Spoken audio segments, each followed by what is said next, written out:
Mayong gabi pag-usab mga angkol ug mga ante.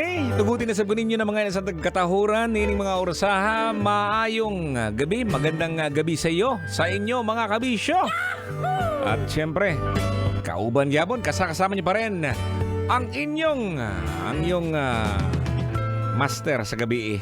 Sa gabi, ako po si Totoy Bato, no? 9 p.m. till 12 midnight.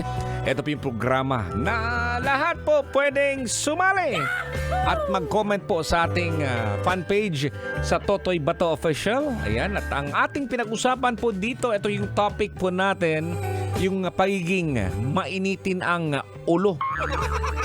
Ulo sa taas, way labot sa ubos.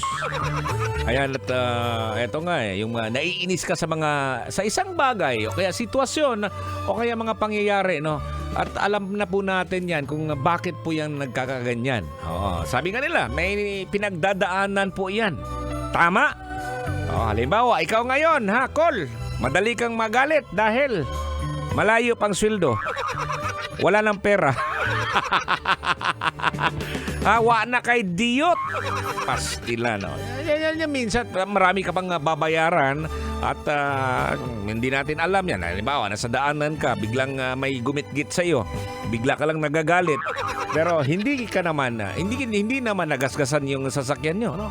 May mga ganun klaseng mga tao, no? Uulit-ulitin ko po, no? Ang pagiging mainitin ng ulo, normal po yan, ha? Tao ka eh. Yan ay normal na bahagi ng tao. Yan po yung natural na reaksyon sa iba't ibang sitwasyon, no? O pangyayari sa buhay. Pero mag-ingat ka po, ha? Dahil isang pagkakamali, dahil nag-react ka, ayun, nagkaroon ng away. Nagkaroon na po ng yung galit mo, ayun, nagpadala ka. May nakaaway ka tuloy. Ayan. At syempre, ito po yung ilan sa mga nag-comment po sa ating post sa Totoy Bato Official, no? Ang nakalagay po natin sa atin do, no? Kung ano ba yun? Ang nakalagay ay ano nga ba ang mga bagay na kinaiinisan ng mga misis sa kanilang mister? Ayan, no? Eto na, basahin na po natin mga kabisyo. Sabi ni Tenaj, Janet Sitsiba Nawalda, uuwi na walang dalang ulam at pera. Makinig ka, Kol, ha? Meron iilan dito na pwede mong gawin, no? Para hindi mainis si Mrs. Sabi ni Noel Amang, pag natulog tayo ng maaga, Toy Bats, tapos sila bagong ligo, alams na. Namumula ang spark plug. Astilan. Sabi ni Lizelle Hakolba, no? Pag umuwing laseng. Yan. Ayaw na mga misis niyan. Sabi ni Disolok Renaldo, sige og hubog-hubog, Toy. Yan ang hubog-hubog lagi. Sabi ni Joke. Batugan, kain, tulog. Yung mga batugan yan, member yan sa tinatawag nating grupong KKK. Alam mo yung KKK? Kain, kalibang, katulog. Yan, member sa KKK. Ayaw na mga misis yan, ha? Sabi ni Flor de Luna Baldera, todo magpahubog tapos magmaoy ay daming duklon ang ulo. Di lang duklon, lusion yun ang kigol. Sabi ni Omi Ebe, no? Palahubog. Uy, klaruhin mo yung palahubog, ha? Palahubog, bante? Hindi. Palahubog as in manginginom. Ayan. Lasinggero. Sabi ni Ryan Ashley, no? Ay, nako, Kuya Toy. Yung mas paboran yung mga barkada kaysa sa pamilya. Tama naman. Sabi ni Heart Stemo, kapag sinaway mo ang lalaki, Toy, galit pa kay gira ang abutin niya. Yan. Sabi ni Robert Jason Tiraw, no?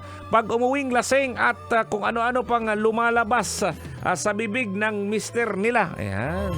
Yan, ingat po tayo mga kabisyo kasi pag lasing po, pag nakainom ka po, ayan, minsan, hindi mo na alam yung mga ginagawa ninyo. Ayan. Yun po yun. Yung mga nag-message po sa aking fan page, no? Shout out kay Carl Padillo. Good evening po. Pag-greet po dito sa Tambo, Paranaque City. Nakikinig po ako ngayon. Dalaw po ulit ako dyan soon na may kasama na po ako. God bless po from Carl Padillo. Ayan, no? Ito pa, meron pa yung message dito. Maying gabi, Idol Totoy Bato. Pa-shout out, Idol, no? sa akong agaw nga si Nelson Porlas ng Ryan Patrick Taxi, no? At mga bilas kong Grab driver Alvin Sombe at Greg Mijares. Salamat Idol Totoy Bato. Maayong gabi kay Mutotoy nako. sabi kay Jun Coro. Ayan si Jun, gibaliktad din yung pangalan, no? Siyempre si Mark Jovel De Leon, ayan, isang Grab driver, nakatutoy lagi sa atin dito. Alright, ganon lang po yan mga kabisyo, no?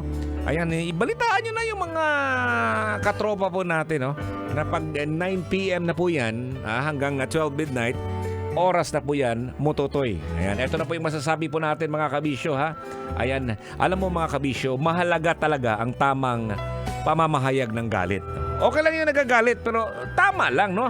At ito ay maaaring isagawa sa pamamagitan po ng malusog na pagsasalita, no? Hindi yung singkaw, singkahan, di ba?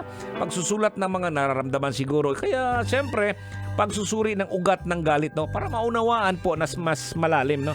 Hindi lang agad-agad kang sigawan yung kabila, no? Ang hustong pagpapahayag, no? Ito binisayon ko, ang hustong pagpahayag sa kasuko, importante. Og mahimo kini pinaagi sa himsog nga sinultihan, pagsuwat sa mga pagbati o pagsusi sa gamot sa kasuko aron masabtan kini nga mas lawom. Yan yung sinabi ko kanina, no? Binisaya ko lang para mas maintindihan ng mga Bisaya. Pero alam mo mga kabisyo, no? Ang sinasabi po natin, no, ang malusog na pagsasalaysay ng damdamin ay maaaring magbukas ng pintuan sa pag-unlad, no? Pang-unaw at pag-ayos ng mga issue sa relasyon. Halimbawa, ikaw may ka-office mate ka, nagagalit ka, wag mo ka agad-agad na sigawan yung ka-office mate mo. Pwede niya pag-uusapan ng mahinahon, no? O lahat ng bagay kailangan i-communicate po yan ng mahinahon. Hindi na kailangan sigawan mo yung ka-opisina mo. Kaya kapitbahay nga lang, no? Marami pong mga kapitbahay na galit sa mag-isa. Isa lang dalawa, no? Yung kapitbahay pag magkaroon ng problema, sinong una mong pupuntahan? Yung kapitbahay, no? Ang pangkahalatan po mga kabisyo, no? Hindi masama ang magalit. Ngunit mahalaga ang pagiging maingat po tayo sa pag-handle nito upang maiwasan ang masamang epekto sa sarili at sa ibang tao. Ganun lang po yan mga kabisyo. Marami po salamat, no? At ako na po yung magpapaalam. Ito po si Totoy Bato. Ito pa rin nating programang Totoy na Love. Amping ingat po tayo mga kabisyo.